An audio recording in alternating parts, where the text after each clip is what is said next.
I'm Chad Rutherman, And I'm Andy Kinnick. and welcome to No Clip Pocket. There's no play like it. Today, we're going to be talking about Hidden My Game by Mom, a game that was released in 2016 and developed by Hap Inc., released on iOS and Android, and then the Nintendo 3DS weirdly later, and I didn't even know. Me neither.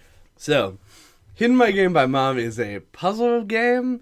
The game markets itself as an escape room game, but that's like so strange and not really all that accurate. I guess I can see that, but if you only had to solve one simple puzzle to escape the room. Yeah. Well, if you do play through the entire game to the end, spoilers for Hidden My Game by Mom immediately. It does like zoom in on the 3DS screen, and it says escape to the room, which is weird. But I guess in the end you are like kind of in a room.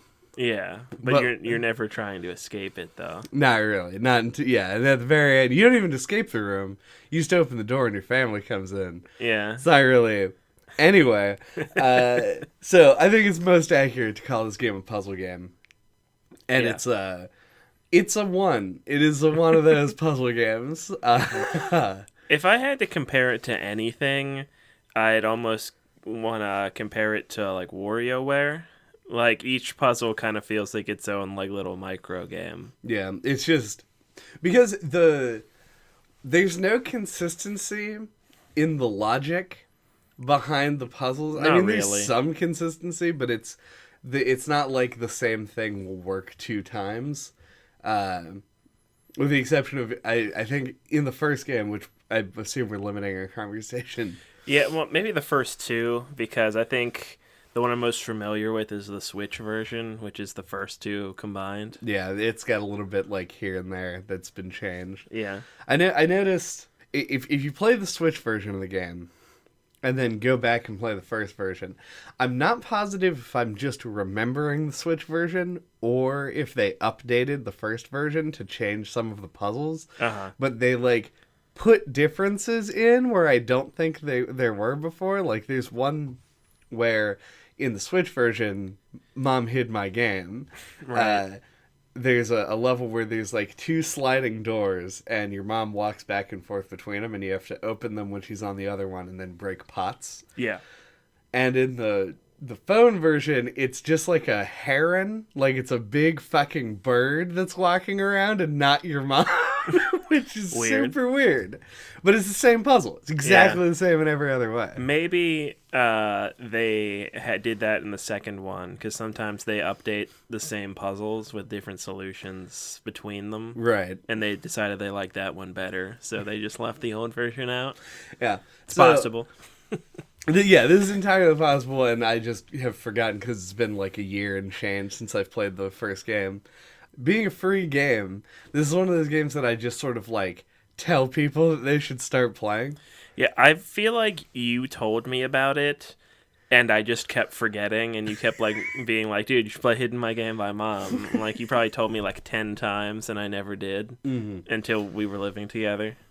Oh man, it's been that recently since you. Yeah. Oh. You were telling me about it for like months and months, and I never remembered to download it. Right. The experience of playing this game is an interesting one. I feel as though the game doesn't get like, to me, like day 7 of the game, which the puzzle is where you have to go pull a tack at. No. It's the one with the soccer players. And they're like all up on, they're like stacked up in like a human pyramid. Mm-hmm. And you go and get a fly, and then you put the fly in the room and it moves around and then they fall down and then you go into the thing and get the game, is where I feel like the game takes its like hard turn into not knowing what the fuck is going on half the time. Yeah. And that's when I always like, I like watching people get to that point of this game. Because watching you play the first couple levels, it treats it kind of like a tutorial, but It's kind of not. It makes you think it's so like, and I don't know how intentional any of this game is. Right. It is an absolute mystery to me.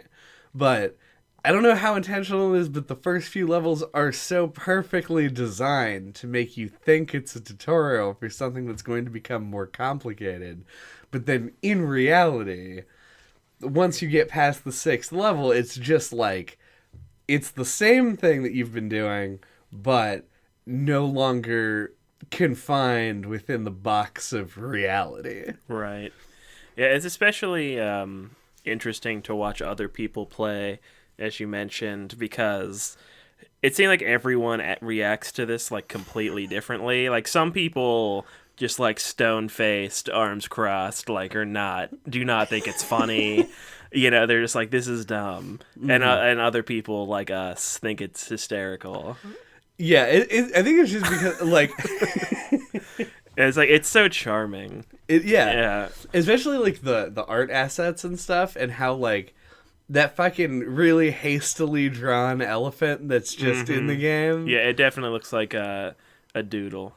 Yeah, The elephant does.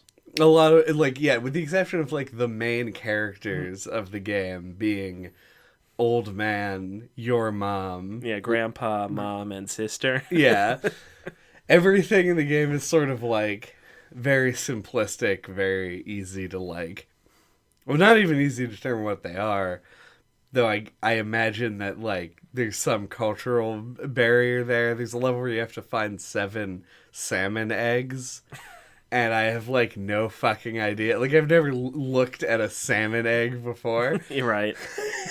And of course you collect the 7 salmon eggs, and then they summon a salmon who just drops the 3DS into a bowl of rice.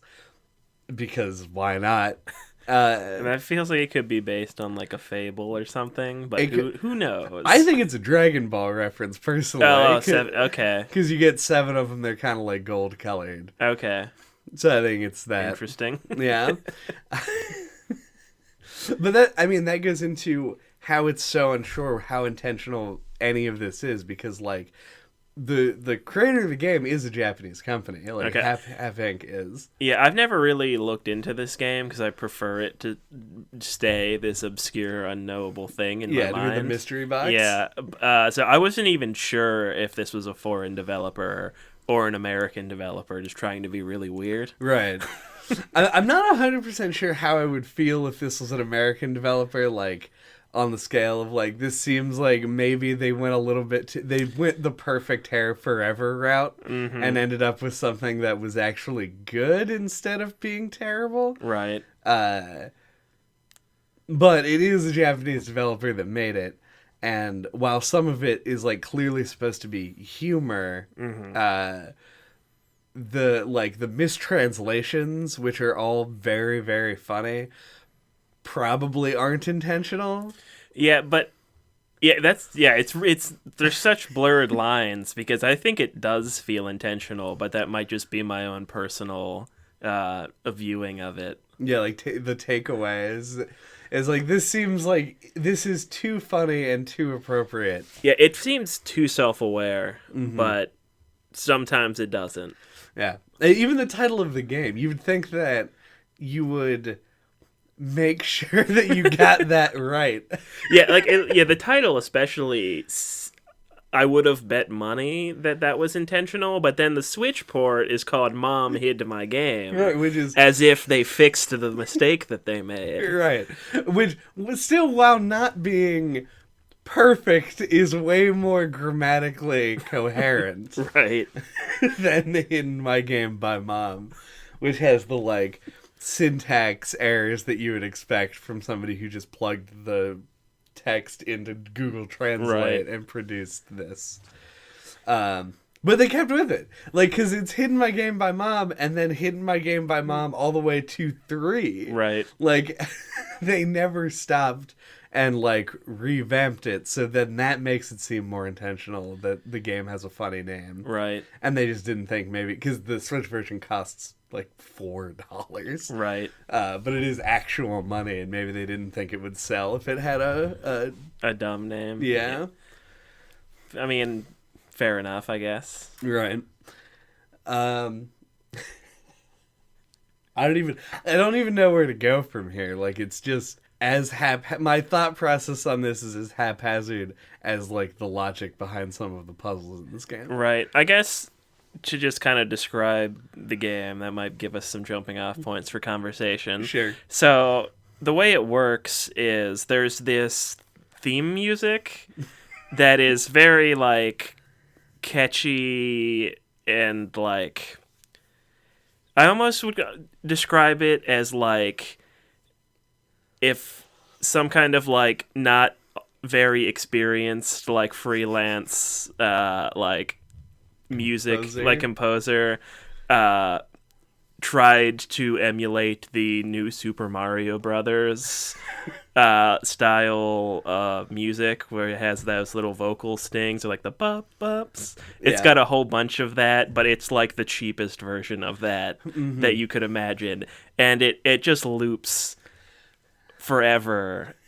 It's the only song in the game, and you go through like this cyclical cycle of like loving it and then being really annoyed by it and then loving it again.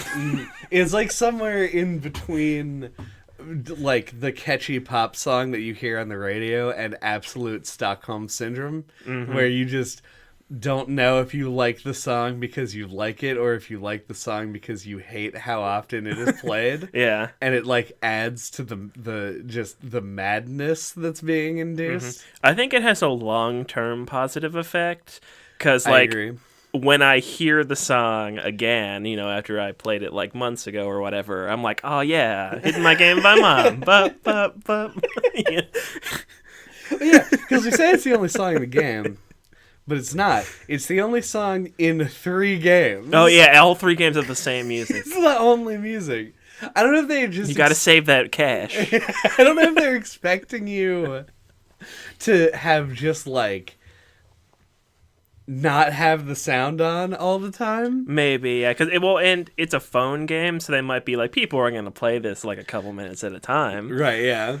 They're not going to get super sick of this. Yeah. So maybe they didn't think it was a big deal. Or maybe, once again, maybe it's super self-aware, and they were like, wouldn't it be fucking hilarious to just have this same song play the whole time? Just this one, yeah. You don't know. You don't know. So that music's playing, and... The art assets are, like, as we kind of got into, are pretty simplistic. The background is basically just blue, like the room. It's a blue room that you're in, like the living room, I guess, of this kid's house. And he's playing Nintendo DS, or what looks like a Nintendo DS. And his mom, you know, thinks he's playing too much video games, so she takes the DS and hides it. And though that's the idea of the game, is to find the DS by doing these like zany little puzzles.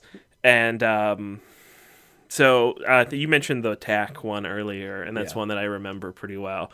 So like there would be like maybe 2 rooms max. Like you can like look to the right sometimes. In the first game, I think it was capped at 2. Yeah. Rooms. I just played it today. It's just, it all melds together, sort of. So like you'll see some stuff. There's usually like a wardrobe or cabinet or whatever, a couch, and like, you know, basic stuff like that you can like open and look through.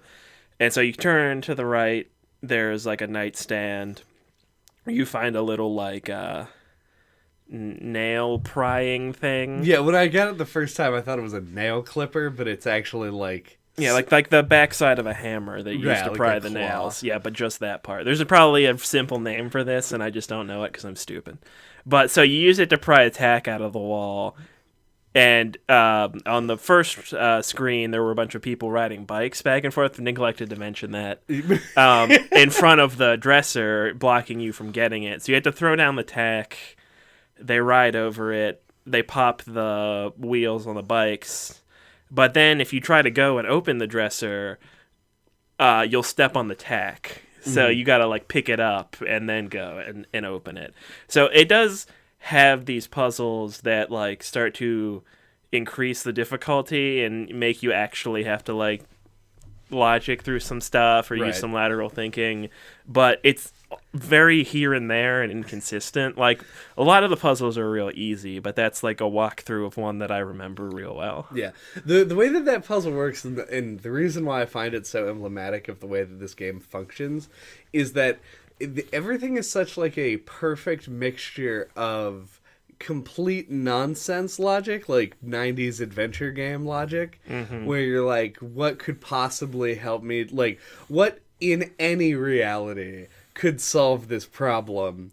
And then the really down-to-earth logic of, like, now that you've solved the puzzle, you do still have to pick the tack up off the ground or else you fail the mission. And it's that kind of, like the game doesn't have any remorse for you, the player, for if you do something wrong, it's happy to just fail you on the puzzle because it's such a short restart period, and once you kind of understand the puzzle, like it goes faster. But they're constantly, they just throw like things in that just are like, we gotcha. Yeah. So you'll like open a drawer and there's a wallet in there, and you pick up the wallet and you get arrested because you stole somebody's wallet. Like a cop shows up. Yeah, I can almost kind of imagine a version of the game that was more consistent, like, and actually had more of a difficulty curve where you kind of got used to that kind of logic. But that's not how the game works. It's True. just really sporadic.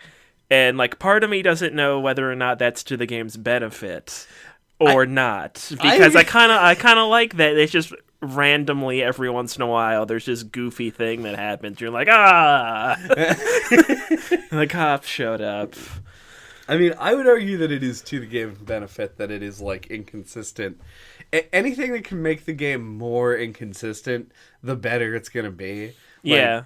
Sometimes, like, it does sort of, like, your bog standard, like, outside the box thinking type solutions where they'll put, like, an item you need in the menu, or, like, they put the DS in an ad in one of the games. There you go. Which is cute, but, like, the game's, like, real strength is when it's, like, introducing something that you have to basically learn from the ground up. Yeah. So, like, there's a puzzle where there's a giraffe, and you can't see the giraffe's head because it's a giraffe. It's way up in the sky. And you can't pan the camera up. You just kind of go from one side of the screen to the other.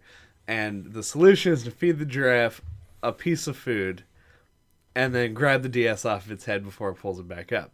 But nearly every single person who's going to play this level is going to put the food on the thing. It's going to bend down and grab the food, and they'll see the DS, and they'll be like, I gotta grab the DS. They put the next piece of food down, and then when he comes down the second time, your mom is riding on the giraffe's neck and catches you and fails the mission.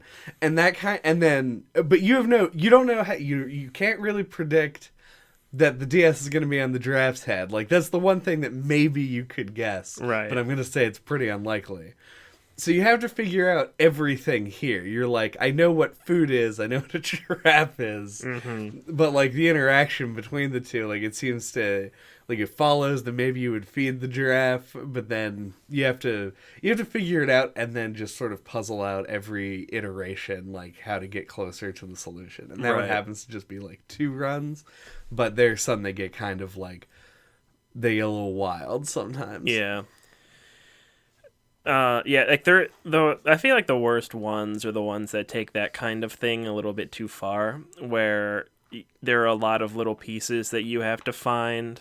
So they have a lot of these little pieces that you have to get, but then randomly, like, you'll open something and there's just like a snake out of nowhere, like. And, like, the more moving pieces there are, I think the worse that kind of stuff comes off. Like, there's the one where you have to get all of the circles. I don't remember what you do with them, but there's, like, you have to take it off the clock. You have to play X's and O's, maybe. Yeah, like, tic-tac-toe with somebody or whatever. Yeah. And you have to get all the O's so that you can, like, play the game with them. And there's, like, 5 of them. And, like, if it takes a little while to reason out where some of them are, because they're kind of like one on the clock, you're not going to notice right away. Right. So if you get, like, so far through that one, and then some weird shit happens, you're like, fuck. Yeah. You know, you don't laugh at that one. The One of the ones I do like that, like, because even that, it's inconsistent even that, because I agree with that for the most part, and that tic-tac-toe puzzle, which I think is in the second game, is one that I'm not a big fan of, just because, like, not only do you have to win the game of tic-tac-toe, meaning that you have to bring in some outside knowledge to, like, do you actually know how to algorithmically win at tic-tac-toe if you have the first move? Right. So you have to know that and then perform it, but you also have to do sort of a tedious task every time. Mm-hmm. Like, that does suck. But there's one in the first game that I'm a big fan of where there's a well and a counterbalance, and then the other room just has a bunch of rocks. And the DS is just under all the rocks, but if you put all of the rocks on the counterbalance, or if you put like 3 of them, it just pulls your mom out of the well and you fail the mission. Mm-hmm. So the goal is just to like empty your inventory a little bit so that you can pick up all of the rocks. And like that one I find really funny, even though it's just picking stuff up. Yeah, because that's like a simple and easy to understand interaction. Mm-hmm. So yeah, like the more streamlined feeling puzzles I think work a lot better. It's really weird. Like I find myself like I like this game a lot for what it is. Yeah. But I also can't help but like see like the good or not good, but like really well designed version of it like in my mind. Mm-hmm. Like the more if you went like the Monument Valley route with this, where you like really took the idea of like building these puzzles up in a way and like getting the player used to the logic and like I was describing, or like doing like a proper difficulty curve. And like it's weird like how I like kind of appreciate the game on 2 different levels. Like, and but I can't like stop myself from like being like, if I could design this game, like what would I do with it? And they had such a good opportunity with the Switch version of the game to sort of like, because what they did was they mashed up the 2 games and put in like basically all the most like expensive puzzles. It's all the ones that have the most production behind them. Mm-hmm. For the most part. And like they could have restructured it in such a way that you could have developed a like that appropriate curve and used only the puzzles that like were really well designed and all of that. But well, I think that would have been the venue for it, like the Switch version, like the paid version of the game. Yeah. I'm still fairly happy with what we have like on the phone. Yeah. Like those particular games I think have their own sort of thing to them. Mm-hmm. To the point where now that like we've played all the games and like we know like when the third one comes out, it's just like we're not like going into it like, oh, time to like we're gonna conclude the trilogy or whatever. It's just like, what weird shit did they think of this time? Right. Yeah. Yeah, like the tone and like the aesthetic and the music and everything really sell it for me. Mm-hmm. When I'm like totally okay with it the way it is. Yeah. Do you want to talk about the ending of the game? Yeah, I've been dying to. It's my favorite thing. Would you like to describe it? Sure. So yeah, when you get to the end of the game, and you find the game, you find the game by you, and and like just put a baseball bat in the door at the end of the last puzzle, preventing your mom from coming in after hearing you pop the balloon that she put your DS in. And then the days start like flying by, because normally it'll come up because it's like a month. It's like a calendar they show you. Mm-hmm. And each one represents like a different day that you're looking for the game. And the last one comes up and it's like day 31, and then it's like 32, 34, day 50, day 1000. And then your character is now just like a slob who sits in one room playing DS. Yeah, and he's like now like a 20-year-old. Right, like acne ridden. Yeah, like he's been playing nothing but video games for like 15 years. Yeah, like a while. And the goal of the final level is to just like is to unbar the door, and I guess your entire family has just been waiting outside of the door to come in and like save you from yourself. So it has this like the end of this game has this like weirdly unnecessary emotional, like they're trying to go for something here and like give you a lesson about like don't just find the game, go out, have friends and family and love and all this stuff. Life's all about balance, man. Yeah.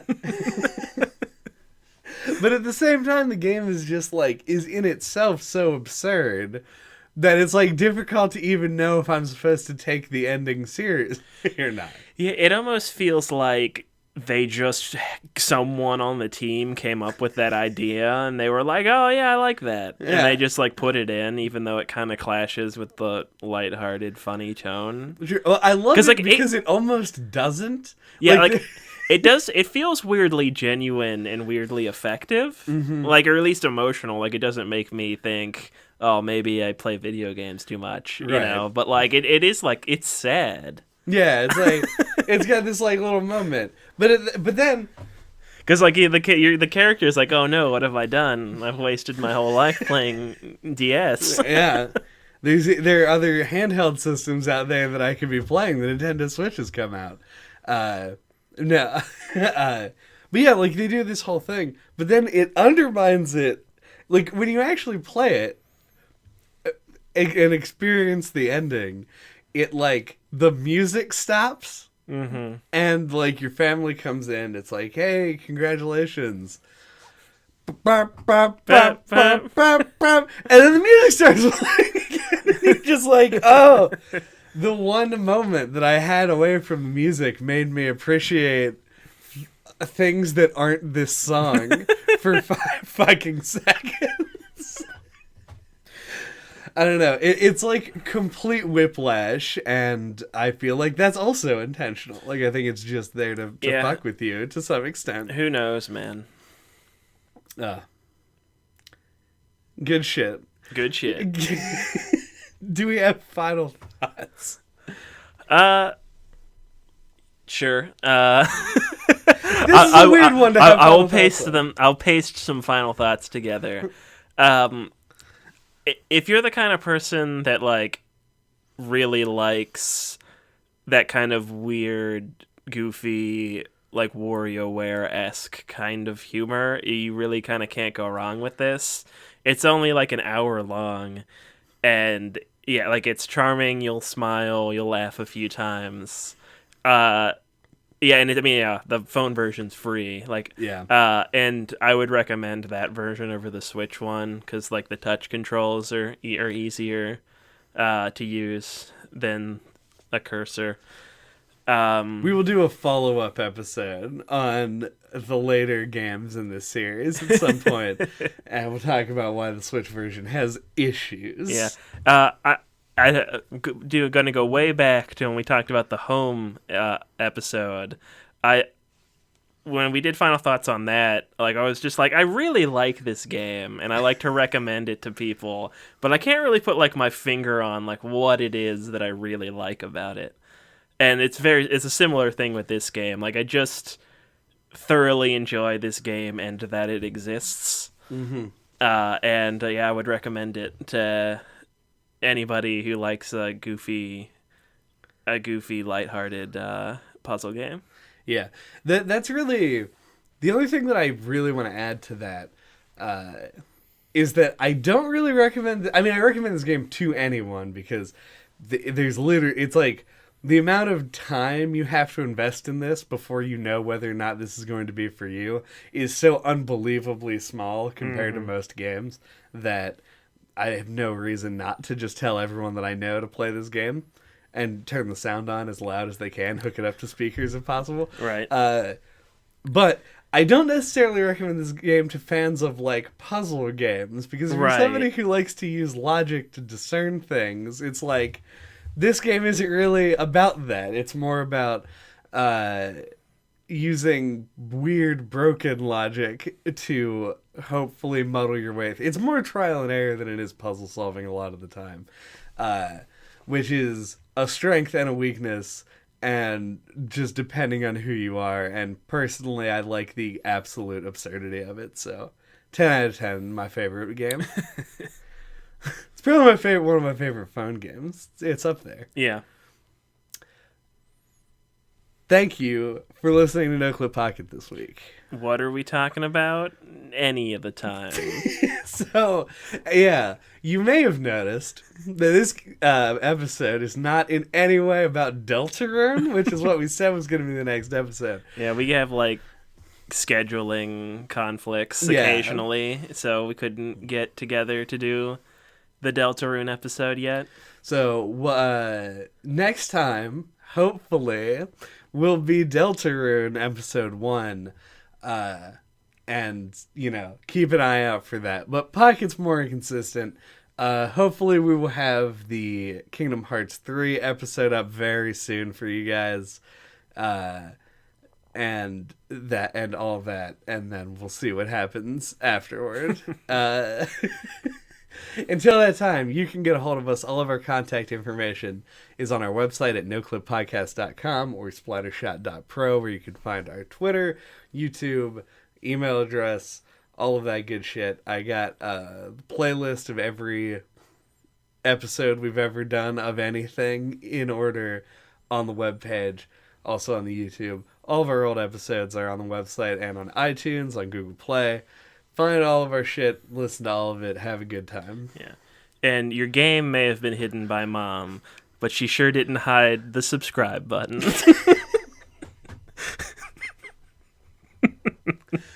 but Mama!